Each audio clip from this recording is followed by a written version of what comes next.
Remind you, we all continue this cultural life even though we know it's culture. Yeah, that's hamare riwaj hai bhai. That's our culture in Pakistan. That's our culture in Trinidad. That's our culture in Guyana. That's our culture in Arabia. That's our culture in Bangladesh. That's our culture in India. That's our culture in Africa. We know what Allah says, but then we try to justify it with our culture. Don't we ponder that the Prophet ﷺ came to eradicate the culture of the forefathers? Do you know what? The kind of chaos that used to take place in the ignorant days of the Arabs before the coming of the Prophet ﷺ. The Quran came to eradicate that culture, where they killed girls when they were born, where they thought that man was superior to women, and so many different things they did in their lifestyle. Islam came, the Quran came to eradicate that. The Prophet ﷺ lived by this Quran to exemplify that. Today we more or less do the same thing in this society or wherever we live.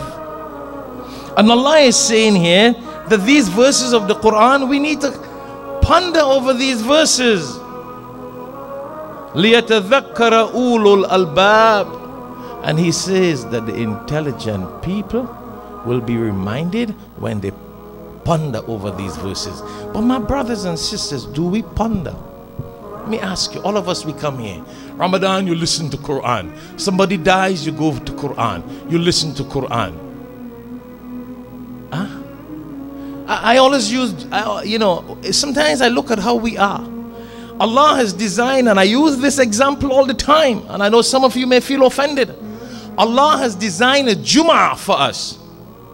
That is our khutbah, that is our lecture, that is our main salah. We instead design Saturdays and Sundays for that.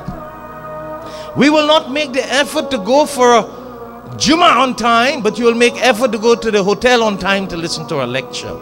The one that is nafil, nobody says no. But the farz that Allah has designed in the Quran, we say that doesn't fit my time. I will go in the time it fits me. What life are we living? For Allah or for our time? Are we doing things at the pleasure of Allah, or are we doing things to suit ourselves? But if we ponder on these verses, we will change our life to live a life or what is called a Quranic lifestyle. You know how many verses there are in the Quran that we don't really follow? Allahu Akbar. Sometimes I don't like to get into these topics because people really feel offended. I try to just deal with the general topics, bi'idhnillah. Oh boy. Allahu Akbar. If